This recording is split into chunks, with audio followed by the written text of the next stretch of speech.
Tala falava o tala mai Ausetalia le radio Samoa. Wa te ina le palamia o Ausetalia Scott Morrison nisi ripote whapea wo ia le mafutanga i le wā Ausetalia ma le Solomona.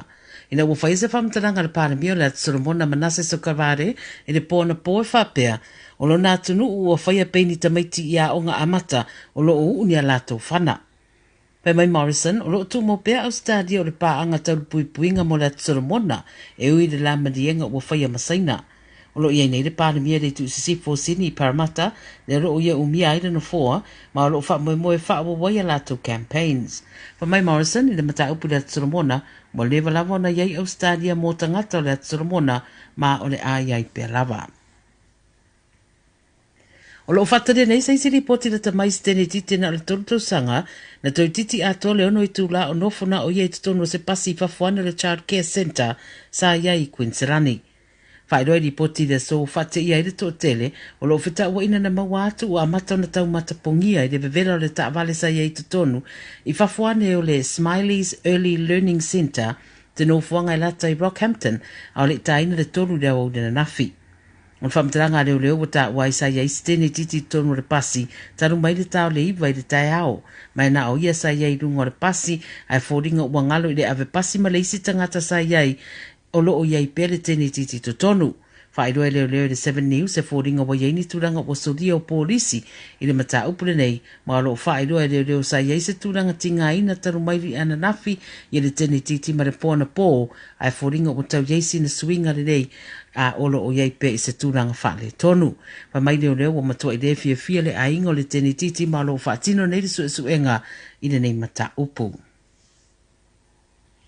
E whoninga o toe mai tawina fo i le autu stala, ma le toa tele le mawhai o na whaailo, e le taitai o le tua ngai o Anthony Albanese, o nisi o vaenga tāua e ono, alana vaenga whauwhai, e whaatatau i le NDIS, a o whaia se whailo inga ma tu stala i le so.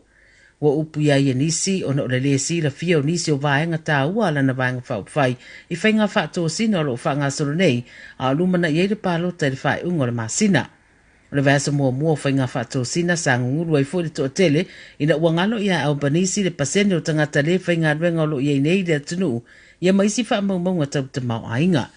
Whai mai ai ai sana saunoanga i le so o lo o fua ia pālota tangata mo le Labour ma ia mauani sui ai titi mai pe o fitus fuluano o lana vaenga whai i le mauta o sui. Ma a whai atu le mai le aturanga o le aia wha alo alo pea i le ngata i crossbenchers a wha pea foi i le isi tu o le parlemene. O lo wha awau pea i le sofa ngā campaigns a vaenga wha whai.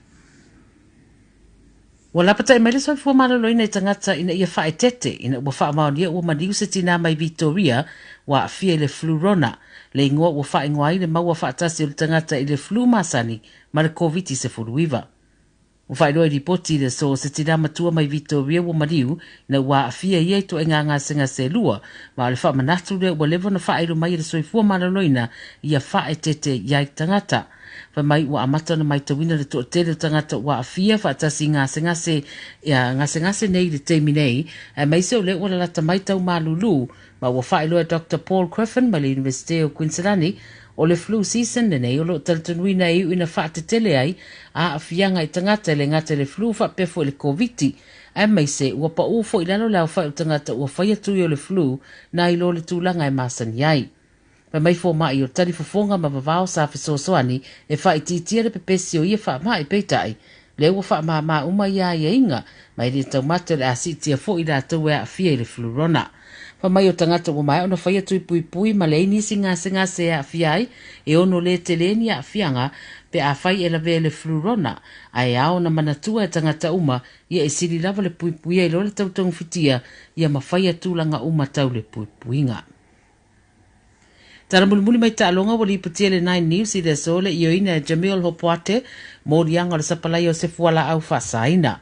O Jamil o le atari o le li ta'alo John Hopoate pe o lausi le fia fo il tō tele a o whailoa le ala winalo nei unga le mata upu le masina fōwa uni. Lo fata wa ina fo ili poti e faisi te leo le vanga le fala au fasaina lo au fia le mata upulea masapalaya ma le afatari nei la po le ale fai unga mo le li talo ne nei mata upu. O Jamil le sitasi o li sa talo mo le NRL le lakapiliki i Ausetalia. O tala ia le Radio Samoa mai Ausetalia mo le nei fo yaso.